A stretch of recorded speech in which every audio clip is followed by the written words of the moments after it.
డాబా style tomato egg curry చేస్తున్నా. Egg curry అంటే బాయిల్డ్ ఎగ్ కాదు, ఉడకబెట్టిన కోడిగుడ్లతో కాదు. ఎగ్స్ క్రాక్ చేసేసి దాంట్లో వేసేస్తాను అనమాట. దానికి కావాల్సింది సన్నగా తరుక్కున్న టమోటా. కాదు అది కష్టం అనుకుంటే డైరెక్ట్గా మిక్సీలో వేసేసుకొని పేస్ట్లా చేసేసుకోవచ్చు, టమాటో ప్యూరీ లాగా. ఇక్కడ ఆల్రెడీ కొన్ని కట్ చేసి పెట్టుకున్నావు చూడు, ఇక్కడ ఇట్లా సన్నగా తరిగిన టమాటా. ఓకే, చిన్న కత్తి తీసుకున్నాం. మనం పెద్ద ప్రో కాదు కటింగ్లో. We make it slowly. Onion, ఇవి యాక్చువల్లీ 5 మీడియం సైజ్ టమాటా తీసుకున్నాం, అలా చిన్నగా కట్ చేసుకున్నాం అనమాట. Finely chopped tomato. Size onion కానీ పెద్దదైతే దాంట్లో సగం. ఇవి కూడా చిన్న చిన్నగా కట్ చేసుకోవాలి.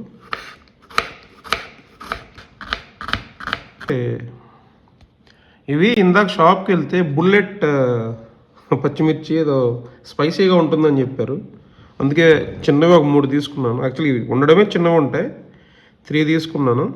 ఇవి కూడా చిన్నగా కట్ చేసుకుందాం.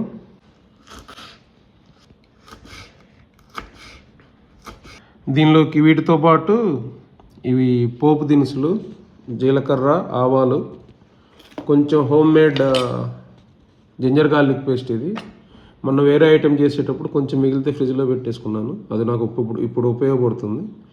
ఇట్లా కాదనుకుంటే అవి కూడా చిన్న చిన్నగా చాప్ చేసుకోవచ్చు, బట్ పేస్ట్ అయితే ఈజీ ఉంటుంది. కొంచెం కారం, పసుపు, ఉప్పు, వీటితో పాటు ధనియాల పొడి, జీలకర్ర పొడి. అవి నేను ప్రాసెస్లో చూపిస్తాను, కుకింగ్ ప్రాసెస్లో. చలో లెట్స్ మేక్ ఇట్. అండ్ చాలా ఇంపార్టెంట్ చెప్పడం మర్చిపోయాను, కరివేపాకు వేసేసుకుని ప్యాన్ లేకపోతే బాండీ పెట్టుకొని నేను ఒక 3 స్పూన్స్ ఆయిల్ వేసుకున్నాను, కొంచెం బటర్ యాడ్ చేసుకున్నాను. యాక్చువల్ డాబా స్టైల్ ఏంటంటే వాళ్ళు కొంచెం బటర్ యాడ్ చేస్తారనమాట, అందుకే ఆ టేస్ట్ వస్తుంది. సో నేను కొంచెం బటర్ తీసుకున్నాను. బటర్ కొంచెం ఎక్స్ట్రా కావాలంటే ఎక్స్ట్రా యాడ్ చేసుకోవచ్చు. ఆయిల్ హీట్ అయింది, జీలకర్ర, ఆవాలు యాడ్ చేసుకుందాం. అంటున్నాయి బటర్ యాడ్ చేసుకున్నాం కదా, అందుకని కొంచెం దాన్ని ఏమంటాం, ఫోమ్ వాటర్.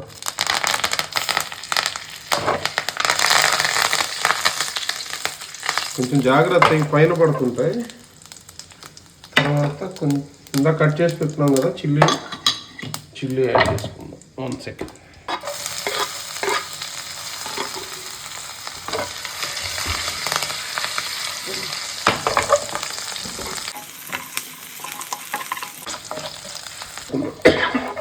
సారీ, ఇవన్నీ కొంచెం ఫ్రై అయిన తర్వాత జింజర్ గార్లిక్ పేస్ట్ యాడ్ చేసుకుందాం. ఇది నన్ను మోసం చేసింది, సరిగ్గా కట్ అవ్వలేదు. ఇది ఫ్రై అయినాయి, టమోటా యాడ్ చేసుకుందాం.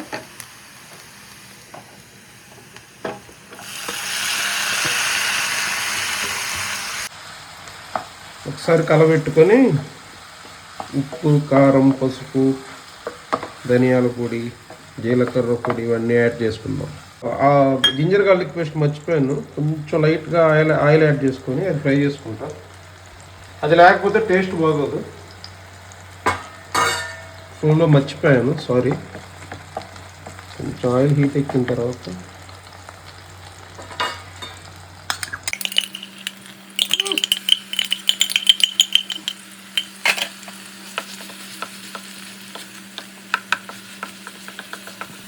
జింజర్ గార్లిక్ పేస్ట్ కొంచెం ఫ్రై అయిపోయి పచ్చివాసన పోయిన తర్వాత ఇది మొత్తం కలబెట్టేసుకుందాం. కొంచెం ఇలా బెండ్ చేసుకుంటే ఆయిల్ మొత్తం ఇటు వచ్చేస్తుంది. ఇంతకుముందు యాడ్ చేసుకున్నాం కదా ఆయిల్ అంతా. సో అల్లం వెల్లుల్లి పేస్ట్ ఫ్రై అయిపోతుంది, జస్ట్ ఒక 10 సెకండ్స్ అంతే. అల్లం వెల్లుల్లి పేస్ట్ వేగింది, ఫ్రై అయిపోయింది. Add this. అప్పుడప్పుడు అలా జరుగుతుంటాయి, సో ఏదో ఒక వర్క్ అరౌండ్ చూసుకోవాలి ప్రత్యామ్నాయం. కొంచెం ధనియాల పొడి ఎక్కువ వేసుకుంటే చేదు వస్తుంది, సో వీళ్ళని తక్కువ లేకపోతే సరిపడా వేసుకోవాలి. ధనియాల పొడి యాడ్ చేసుకున్నాం, కొంచెం జీలకర్ర పొడి, జీరా పౌడర్, కొంచెం చాలు, ఆల్రెడీ మనం జీలకర్ర యాడ్ చేసుకున్నాం కదా పోపు దినుసులు. సో ఇది సరిపోతుంది. ఒకసారి మిక్స్ చేసుకొని మూత పెట్టేసుకుంటే టమాటా బాగా మగ్గి ఆయిల్ సపరేట్ అయిన తర్వాత ఎగ్స్ క్రాక్ చేసేసుకుందాం. లిడ్ క్లోజ్ చేసేసుకొని మధ్య మధ్యలో ఒక ఎవ్రీ 2 minutesకి కదుపుకుంటా ఉందాం, లేకపోతే మాడిపోయే ఛాన్సెస్ ఉంటాయి. బట్ నేనైతే లో ఫ్లేమ్ ప్రిఫర్ చేయమని చెప్తాను. కాబట్టి మీడియం ఫ్లేమ్లో పెట్టుకోవచ్చు. బట్ మీడియం ఫ్లేమ్లో పెట్టినప్పుడు ఎవ్రీ 2 minutes కల్లా ఒకసారి కలబెట్టుకుంటూ ఉండాలి. ఒకసారి కలబెట్టుకుందాం. నేనైతే కంప్లీట్ సిమ్లోనే ఉంచాను, ఎందుకు అనవసరం బర్న్ చేసుకోవడం అనేది.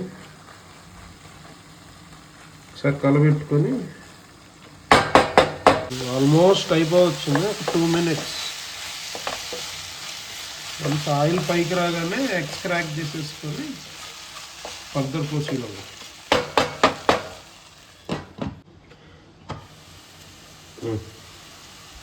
టమాటా బాగా స్మాష్ అయిపోయింది, కుక్ అయింది. కొంచెం ఆయిల్ తక్కువ వేసుకున్న వాళ్ళు మధ్య మధ్యలో కొంచెం వాటర్ యాడ్ చేసుకుంటే ఆ ఆవిరికి బాగా మగ్గిపోతుంది అనమాట. గరం మసాలా వేసుకొని కొంచెం గరం మసాలా యాడ్ చేసుకుందాం.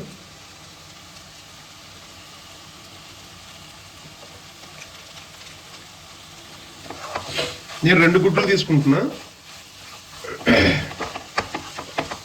కొంచెం ఎగ్ ఫ్లేవర్ డామినేషన్గా ఉండాలంటే ఇంకొక 2 కాకుండా 3 కానీ 4 కానీ యాడ్ చేసుకోవచ్చు.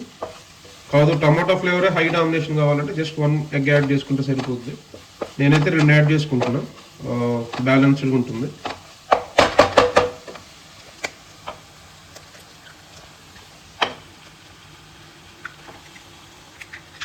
బాగా కలబెట్టేసుకుందాం. దీన్ని ఇంకో రకంగా కూడా చేసుకోవచ్చు. జస్ట్ ఇలా సెపరేట్ చేసేసి ఎగ్ దాంట్లో వేసేసి కొంచెం మగ్గనిస్తే ఎగ్ వరకు గట్టిపడుతుంది అన్నమాట. ఇదేంటంటే మన డాబా స్టైల్. ఇలా బాయిల్డ్ ఎగ్తో కూడా చేసుకోవచ్చు, అదొక స్టైల్ ఆఫ్ కర్రీ. బాగా కలిపేసుకున్న తర్వాత ఒక పావు గ్లాస్ వాటర్ యాడ్ చేసేసుకొని సిమ్లో ఒక 5 minutes వదిలేస్తే ఎగ్ బాగా మసాలా పడుతుంది. గరం మసాలా ఫ్లేవర్స్ అన్నీ బాగా పడతాయి. ఒక 1/4 గ్లాస్ వాటర్ యాడ్ చేసుకుందాం.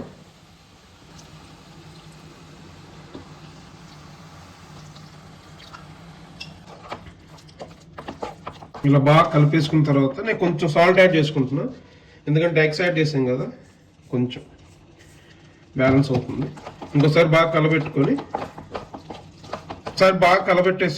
ఒక 5 minutes సిమ్లో అలా మగ్గనిద్దాం. డాబా style tomato egg curry ready అయిపోతుంది. అయిపోయింది, కర్రీ ఈజ్ రెడీ. చివర్లో కొంచెం డ్రై కొరియాండర్,